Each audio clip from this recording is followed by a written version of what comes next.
आनंद उत्सव अनहद की धारा, आनंद उत्सव अनहद की धारा। मन में क्रोध रहता है, क्या करें? क्रोध क्या है? शिकायत की हिंसक अभिव्यक्ति क्रोध है। आप सब जानते हैं कि हमारे भीतर शिकायत रहती है। अधिकतर लोग शिकायत भाव में ही जीते हैं, बहुत थोड़े से लोग अहो भाव में जीते हैं। जितने भी ह्यूमन वैल्यूज़ हैं, जो मानवीय मूल्य हैं, वो सबसे नीचे शिकायत भाव है। और अधिकतर मन में शिकायत रहती है, कभी किसी चीज़ के प्रति, कभी किसी चीज़ के प्रति। लेकिन हर शिकायत में क्रोध नहीं होता है, लेकिन जब शिकायत बढ़ जाती है तो उसकी हिंसक अभिव्यक्ति होने लगती है और आप क्रोध से भर जाते हैं। ये जो अभिव्यक्ति है, ये मनसा वाचा कर्मणा 3 प्रकार से होती है। अर्थात आपका भीतर ही भीतर आपको क्रोध पैदा होना शुरू हुआ है। आप कुछ कर नहीं रहे, किसी पर क्रोध अभिव्यक्त नहीं कर रहे हैं, लेकिन भीतर से ही क्रोध बढ़ता चला जा रहा है। वाचा का अर्थ है कि जब आप गाली गलौज देना शुरू करते हैं, ऊंची आवाज़ में बोलना शुरू कर देते हैं, तो इसको वाचा क्रोध कहते हैं। और कर्मणा क्रोध है कि आप मारपीट पर उतारू हो जाते हैं, तो ये कर्मणा अभिव्यक्ति है। तो 3 प्रकार से क्रोध की अभिव्यक्ति होती है। मनसा अर्थात सोचकर, वाचा अर्थात बोलकर, और कर्मणा अर्थात शरीर के तल पर। कबीर साहब कहते हैं कि 13 जन एकाध है कोई। ये क्रोध के विषय में कबीर साहब ने ये बात कही कि 13 जन एकाध है कोई, काम क्रोध मद लोभ विवर्जित हरि को चिन्ह सोई। गजब की बात कह रहे हैं। कहते कि हे परमात्मा, ये यद्यपि जनसंख्या तो करोड़ों में है, लेकिन 13 जन एकाध एक ही कोई है, और जो एक भी है वो भी आधा है, वो भी पूरा तुम्हारा भक्त नहीं है। तो बहुत ही थोड़े से लोग तुम्हारे भक्त हैं। क्यों? क्योंकि भक्त की क्या पहचान बता रहे हैं? काम क्रोध मद लोभ विवर्जित। जिसको कामना नहीं हो, जिसको क्रोध नहीं हो, जिसको अहंकार नहीं हो, जिसको लोभ नहीं हो, हरि को चिन्ह सोई, वही गोविंद के पास जा सकता है, गोविंद का दैकिट प्राप्त कर सकता है। तो ये क्रोध जब तक आपके भीतर भरा हुआ है, परमात्मा के मार्ग पर आपको सफलता नहीं मिल सकती। इसलिए सभी संतों ने कहा है, ऋषियों ने कहा है कि जो षट रिपु हैं, काम क्रोध लोभ मोह ईर्ष्या द्वेष, तो इससे मुक्त होकर के ही आप परमात्मा को पा सकते हैं। उसी तरह संत मीरा कहती है, मनुआ राम नाम रस पीजिए। राम नाम अनाहत नाद को कहते हैं, और भी नाद का विस्तार शब्द है। शब्द मतलब नाद, नूर और अंतराकाश, तीनों का संगम है। तो उस शब्द को जान करके आप नाम रस पीते हैं, या अनाहत नाद का श्रवण करके उस राम नाम रस का पान करते हैं। कह रही है मीरा कि अय मेरे मन, राम नाम का रस पियो, राम नाम का आनंद लो, राम नाम का मज़ा लो। लेकिन कैसे करोगे? काम क्रोध मद लोभ मोह को चित्त से बहाए दीजिए, मनुआ राम नाम रस पीजिए। लेकिन इसके लिए बहुत ज़रूरी है, जैसे किसी पात्र में आप दूध पीते हैं तो उस पात्र को अच्छी तरह साफ़ करते हैं, ऐसे ही राम नाम का रस हम अपनी चेतना के पात्र से पीते हैं तो उस चेतना के बर्तन को साफ़ करना पड़ता है, क्योंकि उसमें अशुद्धियाँ हैं। काम क्रोध मद लोभ मोह को चित्त से बहाए दीजिए। तो इसमें क्रोध एक मुख्य अशुद्धि है, एक मुख्य विकार है। षट विकार जिसको कहते हैं, काम क्रोध लोभ मोह ईर्ष्या द्वेष, ये षट विकार हैं। ये 6 अशुद्धियाँ हैं मन की। कहती है कि इसको अपने चेतना से बहा दो, अपनी चेतना से हटा दो, अपनी चेतना को इन 6 विकारों से मुक्त कर दो, तभी तुम राम नाम रस का पान कर सकते हो। उसी तरह गोस्वामी तुलसीदास कहते हैं, तात 3 अति प्रबल खल काम क्रोध और लोभ, आ मुनि विज्ञान धाम मना करत निमिख महु क्षोभ। कहते हैं कि ये 3 जो है, वैसे तो 6 विकार हैं, लेकिन उसमें भी 3 विकार बड़े प्रबल हैं। वो कौन कौन से हैं? काम क्रोध और लोभ। ये तीनों बड़े बड़े मुनि, दुर्वासा ऋषि हिमालय जाते थे, तपस्या करते थे, किसी के दरवाजे पर भिक्षा के लिए खड़े हो गए और भिक्षा मिलने में देर हो गई तो उसको श्राप कर दे दिया, फिर सारी तपस्या बर्बाद कर दी, फिर हिमालय की ओर गए। तो बड़े बड़े नारद जी, महर्षि नारद हैं, देवर्षि नारद हैं, और विष्णु भगवान ने उनकी मनोकामना पूरी नहीं की तो उन्हीं को श्राप दे दिया। तो ये क्रोध जो है वो बड़ा प्रबल शत्रु है। उसी को तुलसीदास जी कहते हैं कि तात तीन अति प्रबल खल, काम क्रोध रुलोग मुनि विज्ञान धाम मन। जो मुनि विज्ञान के धाम, जिनको ज्ञान है, उनका भी मन क्रोध से क्षुब्ध हो जाता है।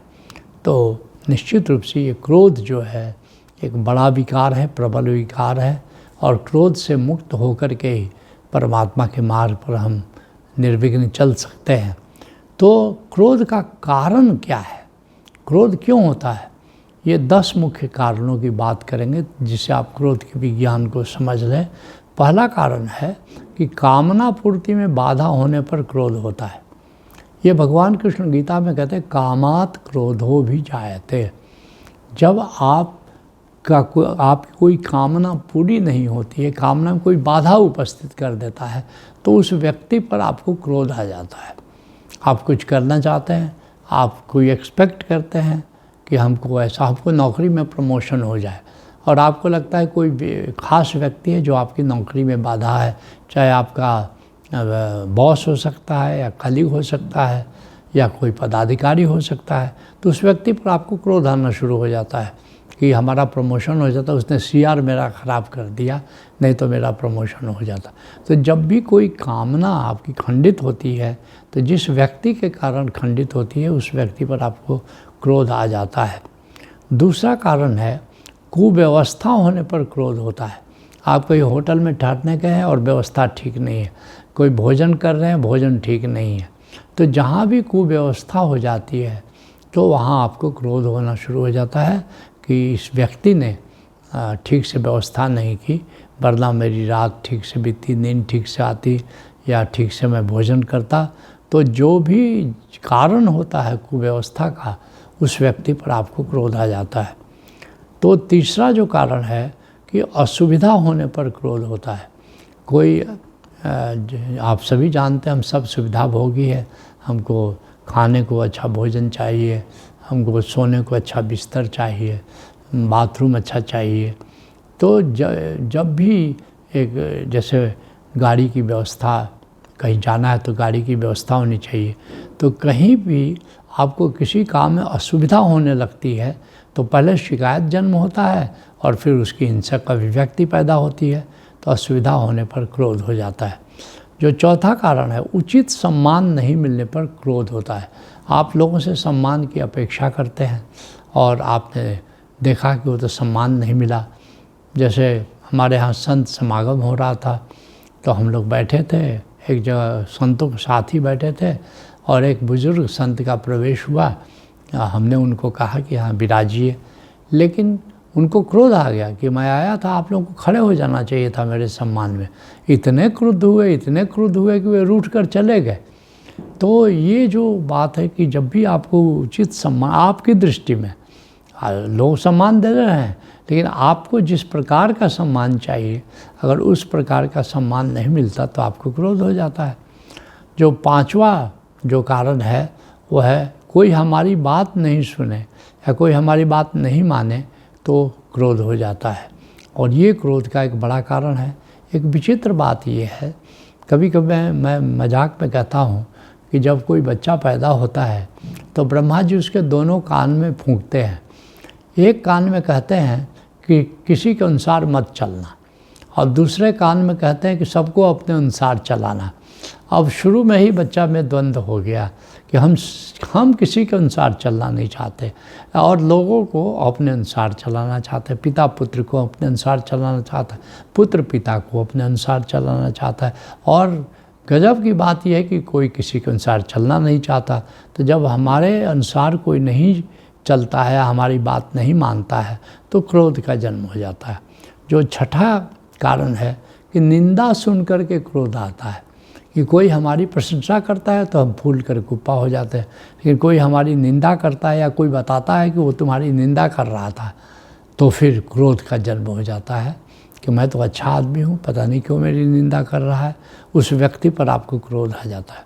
जो 7वां कारण है, धोखा खाने पर क्रोध होता है। और धोखा आप नहीं देते हैं, जिनसे आप व्यवहार करते हैं, दैनिक व्यवहार करते हैं उसमें, और जिन पर आप भरोसा करते हैं वही आपको धोखा दे देते हैं, तो आपके भीतर होता है ये आदमी ने हमको धोखा दे दिया, और उस पर खूब क्रोध होता है। धोखा देने वाले पर बहुत क्रोध होता है और धोखा खाने पर क्रोध का जन्म होता है। जो 8वां कारण है कि अपने प्रिय व्यक्ति की आलोचना सुनकर आपको क्रोध होता है। आप किसी को प्यार करते हैं और दूसरा व्यक्ति उसकी निंदा करता है। मुझे याद है कि 11 दिसंबर 88 को मुझे सटोरी की घटना घटी। ऊर्जा के रिस्पेक्ट में जो संबोधि घटती है उसको सटोरी कहते हैं। कम से कम 7 दिन तक ऊर्जा सहस्रार पर स्थापित रहे, और 7 दिन से लेकर 3 महीने तक ये ऊर्जा आपको सहस्रार पर निरंतर स्थापित रहती है। तो मेरे साथ 11 दिसंबर 88 को घटना घटी, और 26 जनवरी को एक सज्जन मिले, बाद में मेरे मित्र हो गए, लेकिन उन्होंने ओशो की आलोचना, ओशो की निंदा शुरू कर दी। मेरी माला देख करके समझ गए कि मैं ओशो का सन्यासी हूँ, और थोड़ी देर तक तो मैं सुनता रहा, लेकिन इतना क्रोध आया मुझे उन पर कि मेरी सटोरी भंग हो गई उस दिन, तो वो समाप्त हो गई। तो जब आप किसी को प्यार करते हैं, अपने गुरु को प्यार करते हैं, या किसी व्यक्ति को, माता पिता को प्यार करते हैं, मित्र को प्यार करते हैं, जब कोई उसके खिलाफ कुछ बोलना शुरू करता है तो आपको क्रोध आ जाता है। उसी तरह से जो 9वां कारण है वो है अधिक मतभेद होने पर क्रोध होता है। किसी से बहस कर रहे हैं और बहस उसमें बहुत ज़्यादा गहरा मतभेद हो गया तो आपको क्रोध पैदा हो जाता है।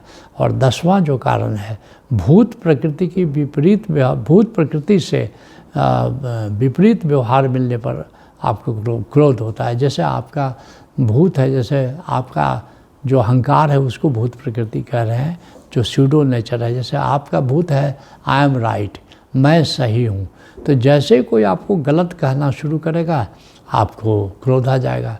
जैसे आपका भूत है यू कैन नॉट डोमिनेट, तुम मुझ पर हावी नहीं हो सकते, और कोई आप पर डोमिनेट करने की कोशिश कर रहा है तो आई विल डोमिनेट, उसका भूत है, अहंकार है, तो डोमिनेट करेगा तो आपको क्रोध आ जाएगा। तो जब भी कोई विपरीत भूत प्रकृति के लोग होते हैं, जब आपस में बैठते हैं तो थोड़ी देर ही बातचीत करने पर क्रोध आने लगता है। तो ये 10 मूलभूत कारण हैं। सच कहिए तो ये जो 10वां कारण मैंने बताया, भूत प्रकृति की विपरीतता, तो ये बहुत ज़्यादा क्रोध के लिए ये कारण है। जो आनंद, जो शुरू में ही ध्यान योग कार्यक्रम ओशोधारा है उसमें हम इस भूत प्रकृति के बारे में बताते हैं, और जो जानते हैं कि भूत प्रकृति को ठीक से समझ लो तो क्रोध कम होता है। तो अब क्रोध पर विजय कैसे प्राप्त हो, ये बड़ी मुख्य बात है। 10 मुख्य उपायों की चर्चा करेंगे। पहला उपाय, शिकायत भाव के प्रति जागे। वो जड़ में ही निप इट इन द बड, जिसको अंग्रेजी में कहते हैं, जैसे ही शिकायत भाव पैदा हुआ उसके प्रति जाग जाए। तो जैसे कि हमारे भीतर एक शिकायत भाव पैदा हुई, तो जैसे ही आपको शिकायत भाव पैदा होना शुरू किया, जैसे आप जाग जाते हैं उसी समय वो डाइल्यूट हो जाता है, उसी समय वहीं पर वो ख़त्म हो जाता है। तो जब भी मन में किसी के प्रति शिकायत भाव पैदा हो उसको आप जागें, और जागने मात्र से शिकायत भाव दूर हो जाता है। जो दूसरा उपाय है, उत्तेजना के प्रति जागे। आप शिकायत भाव के प्रति नहीं जाग पाए तो भीतर उत्तेजना पैदा हो जाएगी, इरिटेशन पैदा हुआ, अब उत्तेजना के प्रति जागे, इसको दृष्टा भाव कहते हैं। तो जब भी क्रोध हो तो दृष्टा भाव में जाए, उसको ऑब्ज़र्व करें, दृष्टा हो करके देखें। और ये रामबाण औषधि है, क्रोध की रामबाण औषधि है ये जो दृष्टा भाव है। अपनी उत्तेजना को, इरिटेशन को, अपने क्रोध के प्रति जागे और आप पाएंगे कि क्रोध से आप मुक्त हो जाए। जो तीसरा उपाय है कि जब भी क्रोध हो तो आप पानी पिए, ठंडा पानी पिए, और हो सके तो स्नान कर लें। जैसे ही आप स्नान करके आएंगे देखेंगे कि क्रोध विदा हो गया। यहाँ तक कि आप ठंडा पानी भी पी लें तो क्रोध काफ़ी डाइल्यूट हो जाता है। तो ये व्यवहारिक उपाय है। जो चौथा उपाय है, अपनी कामना के प्रति जागे। क्या आपको ये कामना है कि कोई आपके अनुसार चले, आपकी बात माने? अगर ये भीतर कोई कामना है दूसरे को अपने अनुसार चलाने की, तो उस कामना के प्रति जागे। जो पांचवा उपाय है, रेचन करें। रेचन करें, कैथारसिस करें।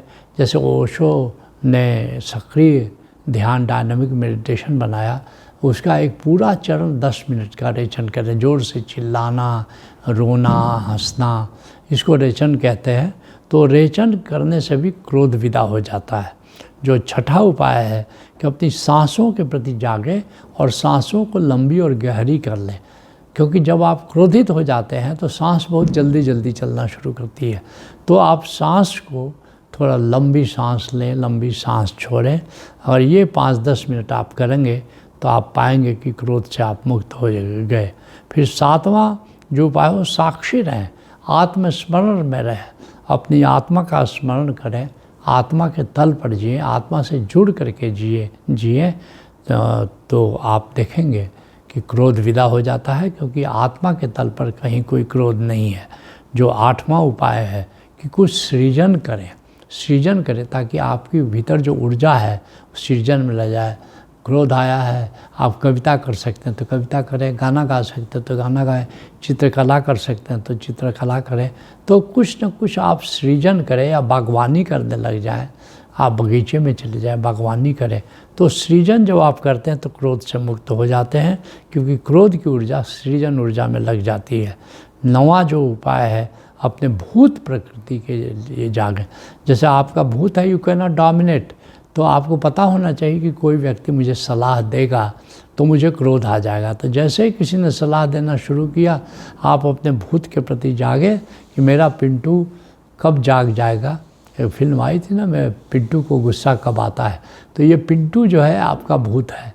तो इसके प्रति जाग जाए कि अब ये सलाह दे रहा है, अब क्रोध आ जाएगा।